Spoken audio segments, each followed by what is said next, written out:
Olá, queridos estudantes, sejam bem-vindos a mais um episódio do jornal Enem, do curso Dominantes Online. Aqui é o professor Sandro Massarani. Nós separamos algumas das principais notícias da semana que podem cair nas provas, seja no Enem ou nos vestibulares em geral, para a gente fazer uma análise aqui sucinta e objetiva. Não esqueçam de assistir os episódios anteriores, muito inclusive do que está acontecendo agora. Nós já analisamos episódios anteriores. E um outro ponto importante, pessoal, é que muitas das notícias que fervilham nos meios de comunicação, principalmente envolvendo as da política nacional do dia a dia, não costumam cair nas provas. Aqui nós vamos analisar possíveis questões de prova ou questões que de alguma forma já caíram e podem reaparecer. Separamos então 4 notícias para a gente poder falar um pouco. Vamos para a primeira, bem importante. A Finlândia ingressa na OTAN. Em 4 de abril, a Finlândia tornou-se o 31º membro da OTAN. Nós vamos fazer um mini resumo aqui do que é a OTAN, da situação atual também, encerrando o seu não alinhamento militar, que vinha desde o final da Segunda Guerra. A decisão da Finlândia foi estimulada pela invasão da Rússia na Ucrânia, que aumentou suas preocupações de segurança, pois compartilha uma fronteira de 1.340 quilômetros com os russos. O presidente da Rússia, Vladimir Putin, reagiu, obviamente, negativamente, ameaçando tomar contramedidas. E é importante a gente ficar de olho. Questões sobre o surgimento da OTAN na Guerra Fria e seu papel na atualidade. Pessoal, essa é uma notícia muito importante. Estamos observando uma mudança na configuração geopolítica mundial. As coisas estão ficando aceleradas. Primeiramente, o que é a OTAN? A OTAN foi criada no final da década de 1940 como uma instituição da Guerra Fria. Na época, as duas grandes superpotências, Estados Unidos de um lado, representando o bloco capitalista, e a União Soviética do outro, representando o bloco socialista. Então, Estados Unidos e países da Europa Ocidental vão criar a OTAN, na Organização do Tratado do Atlântico Norte, em 1949. Em 1955, o bloco socialista, a União Soviética, vai responder, vai criar o Pacto de Varsóvia, que foi a aliança militar socialista, até o colapso, da União Soviética em 1991, um dos marcos aí do fim da Guerra Fria. O que vai ocorrer? Acabou, de certa forma, a Guerra Fria entre Estados Unidos e União Soviética em 1991, alguns apontam 1989, aquela do Muro de Berlim, enfim. Final da década de 80, início da década de 90, só que o Pacto de Varsóvia foi dissolvido, só que a OTAN continuou existindo. Então, a União Europeia, por exemplo, ela não tem um exército. E a defesa dos países europeus, ela, em tese, seria feita pela OTAN. Inclusive, a OTAN foi muito criticada na década de 90 pela sua demorada ação na Guerra da Bósnia, quando a Sérvia vai cometer um brutal genocídio na Bósnia, quando a Sérvia também vai cometer crimes de guerra em Kosovo. Então, em meados da década de 90, houve muitas críticas relacionadas à OTAN. E a OTAN, pessoal, de certa forma, ela estava ficou bem sumida do espaço da geopolítica. Pouco se falava da OTAN até a eleição do Donald Trump. Em 2016, o Trump ele vai ser um forte crítico da OTAN. Em qual sentido? Ele vai argumentar que os Estados Unidos gastava muito dinheiro com a OTAN, enquanto que outros países europeus, como a Alemanha, que tem condições financeiras, tem dinheiro em caixa, não estavam utilizando seus recursos. Então, o Trump, inclusive, fez ameaças para enfraquecer a OTAN, retirar os Estados Unidos. O que vai trazer a OTAN novamente para frente das atenções foi a invasão da Rússia na Ucrânia. Muitos analistas esperavam que a Rússia fosse concentrar a sua invasão no leste da Ucrânia, onde ela tem mais influência. Só que a Rússia partiu para uma invasão quase que nos principais pontos da Ucrânia, uma invasão meio quase que total da Ucrânia, inclusive penetrando no território ucraniano. E aí isso mobilizou a OTAN, mobilizou os países europeus, membros da OTAN, mobilizou os Estados Unidos e assustou diversos países que não são membros da OTAN, porque eles ficaram com temor de que a Rússia também pudesse, em algum momento, invadi-los ou sobrar para eles. Vamos ver aqui um mapa que a gente separou. Temos aqui, então, em azul azul mais escuro, os membros da OTAN. Temos a Rússia aí destacado, uma cor meio vinho. E agora a Finlândia aborda, a nova aborda, né, aborda mais quase praticamente dobrou as fronteiras que a Rússia tinha com a OTAN, com o ingresso da Finlândia. E a relação entre Rússia e Finlândia é uma relação complicada. A Finlândia fez parte do Império Russo no século XIX e conseguiu sua independência no caos que foi a Revolução Russa no ano de 1917, né? No caos que a Rússia mergulhou ali, Primeira Guerra Mundial, Revolução Russa, e a Finlândia conseguiu sua independência. Na Segunda Guerra Mundial, a União Soviética vai invadir a Finlândia. A Finlândia, numa medida polêmica, vai se aliar à Alemanha nazista, mas os finlandeses não vão fazer parte do eixo, que a Alemanha, a Itália, Japão, mas se aliam à Alemanha. E depois, quando a União Soviética recua da Finlândia, a Finlândia entra em guerra contra a própria Alemanha. Então a Finlândia ela vai guerrear contra a União Soviética e a Alemanha na Segunda Guerra Mundial, uma coisa assim muito problemática para ela. E veio num não alinhamento militar desde 1945, desde o final da Segunda Guerra. E agora, então, com esse temor do expansionismo russo, a Finlândia ingressou na OTAN. Então, vamos ver o que vai acontecer. É um cerco que se faz aí à Rússia, porque a OTAN tem uma cláusula de defesa. Se algum país da OTAN é invadido, os outros têm obrigação de defendê-lo. Reparem que a Suécia ela também quer ingressar na OTAN. Ela pediu o ingresso na OTAN, só que a Turquia é a principal opositora do ingresso da Suécia na OTAN.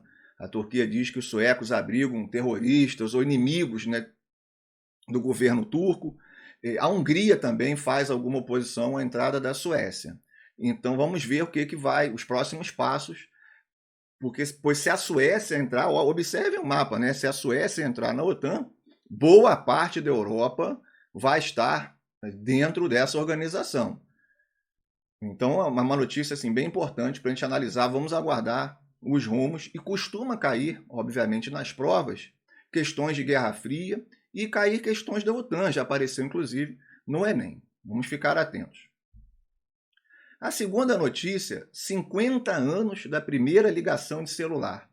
Então, a primeira chamada de celular foi feita há 50 anos, em 3 de abril de 1973, realizada pelo engenheiro da Motorola, que ele está simulando a ligação, o Marty Cooper, que vai fazer uma espécie de brincadeira e vai ligar para o rival dele, da AT&T, o Joe Engel. E o telefone usado foi esse chamado tijolão, né, que a gente diz, um protótipo do Dynatec 8000X, que vai ser o primeiro celular comercial. Vai ser vendido 11 anos depois, 1984. Então não foi rápido, né? Não foi rápida essa passagem de protótipo para venda comercial. Na época, o preço era quase $4.000, com correção de inflação, isso daria um preço bem maior hoje, medindo 28 centímetros e pesando aí mais de 1 quilo. Isso é interessante porque os celulares, pessoal, eles vão se desdobrar nos chamados smartphones. Na época, só eram utilizados para fazerem ligações telefônicas. A bateria acabava muito rápido, durava poucos minutos, e, obviamente, com o avanço da tecnologia, isso foi se expandindo. E depois os celulares vão se transformar em smartphones, que não fazem somente ligação telefônica, como nós sabemos. E o que pode aparecer nas provas em relação a isso? E cai muito, né? Questões sobre comunicação digital e interligação comercial, essa aceleração, comunicação instantânea, isso presença recorrente na prova do Enem. E questões e tema de redação envolvendo novas relações de trabalho com o estabelecimento do smartphone. Isso também tem aparecido muito nas provas. Ou seja, a linha entre trabalho e casa ela está sendo apagada. Pois com a comunicação digital, comunicação instantânea, aplicativos de mensagens, e vários países estão vendo em relação às leis como organizar isso. Porque muitas pessoas acabam trabalhando o dia inteiro, pois estão acessíveis por causa do smartphone. Então, muitas pessoas não estão tendo essa divisão entre vida privada, vida de trabalho. Então, estamos observando muitas mudanças em relação a questões do trabalho, ao ambiente de trabalho, com o avanço da comunicação digital. também tem aparecido bastante nas provas e pode ser, inclusive, um bom tema de redação.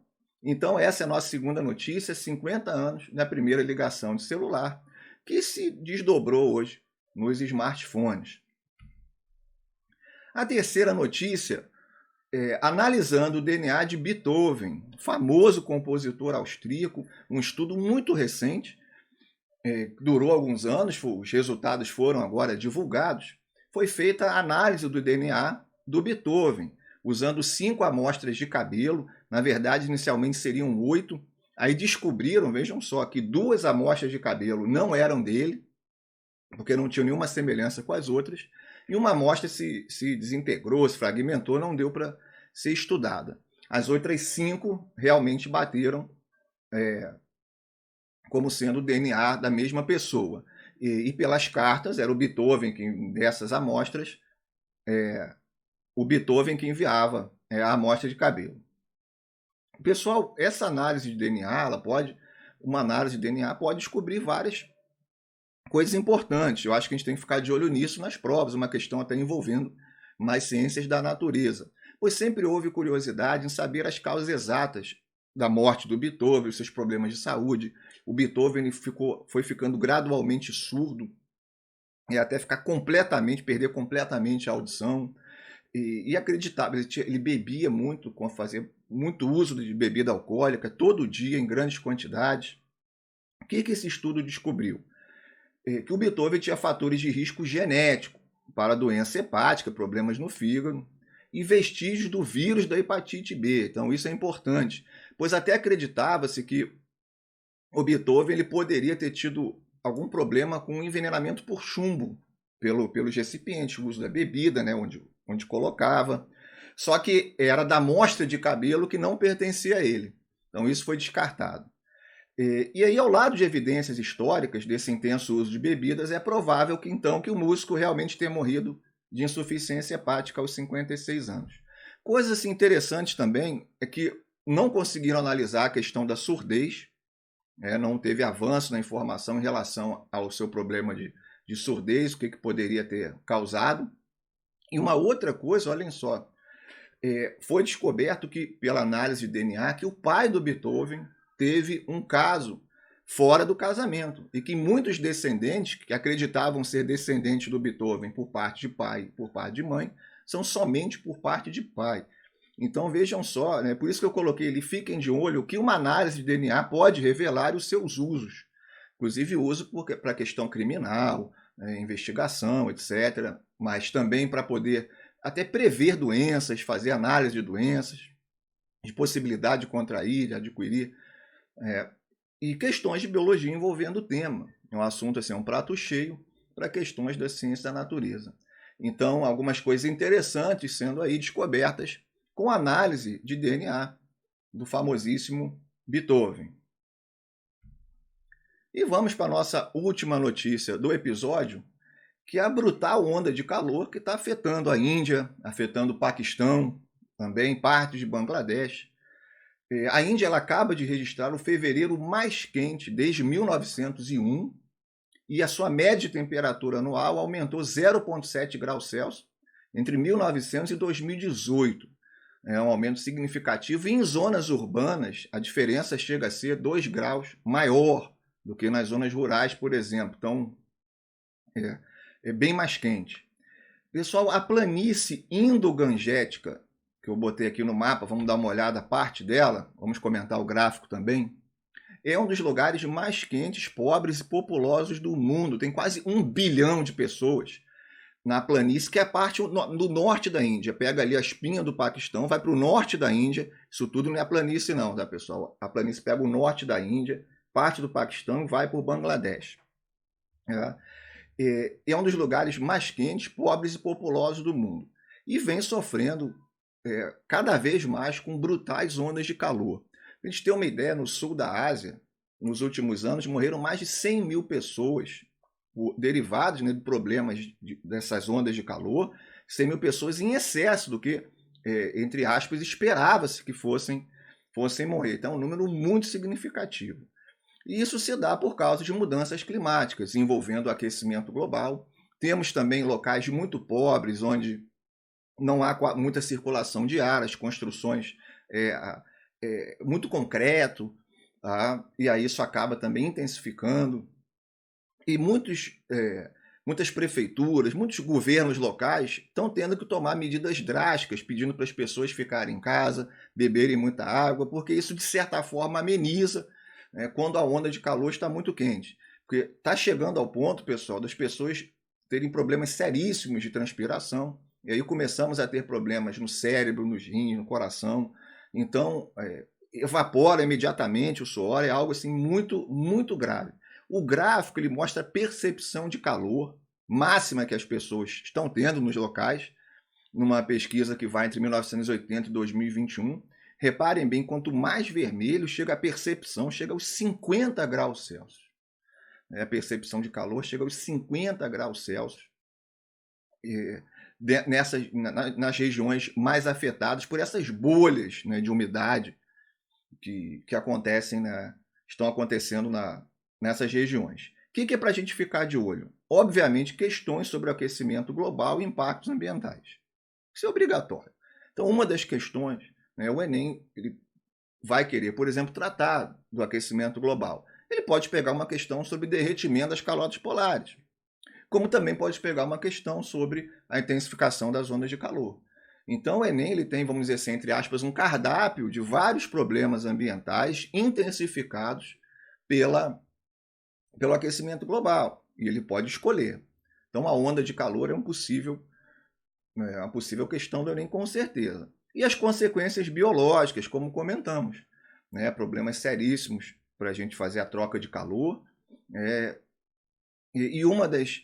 Bom, quais seriam, entre aspas, as soluções? Logicamente, tentar reverter problemas do aquecimento global, que é uma luta diária que está acontecendo, e também medidas, como comentamos, de certa forma simples. Quando as ondas de calor estiverem no seu momento muito crítico, as pessoas ficarem em casa, beberem muita água, procurar, então, evitar ir para as ruas, porque está previsto a piora desse caos, né, desse caso. Bem, pessoal, então, muito obrigado por assistir o episódio de hoje. Lembrando que no nosso canal do YouTube temos aulas ao vivo de segundas às sextas, temos toda a matéria gravada, separadinha em listas. Sigam a gente nas redes sociais, no Instagram, no TikTok. A gente coloca lá o cronograma das aulas. E o que vocês precisarem nessa dura jornada, né, para serem aprovados em uma universidade pública ou uma universidade de qualidade, vocês podem contar conosco. Deixem um comentário, escrevam um comentário numa das aulas, assistam às aulas ao vivo, participem do chat. Vai ser um enorme prazer. Bons estudos e até a próxima.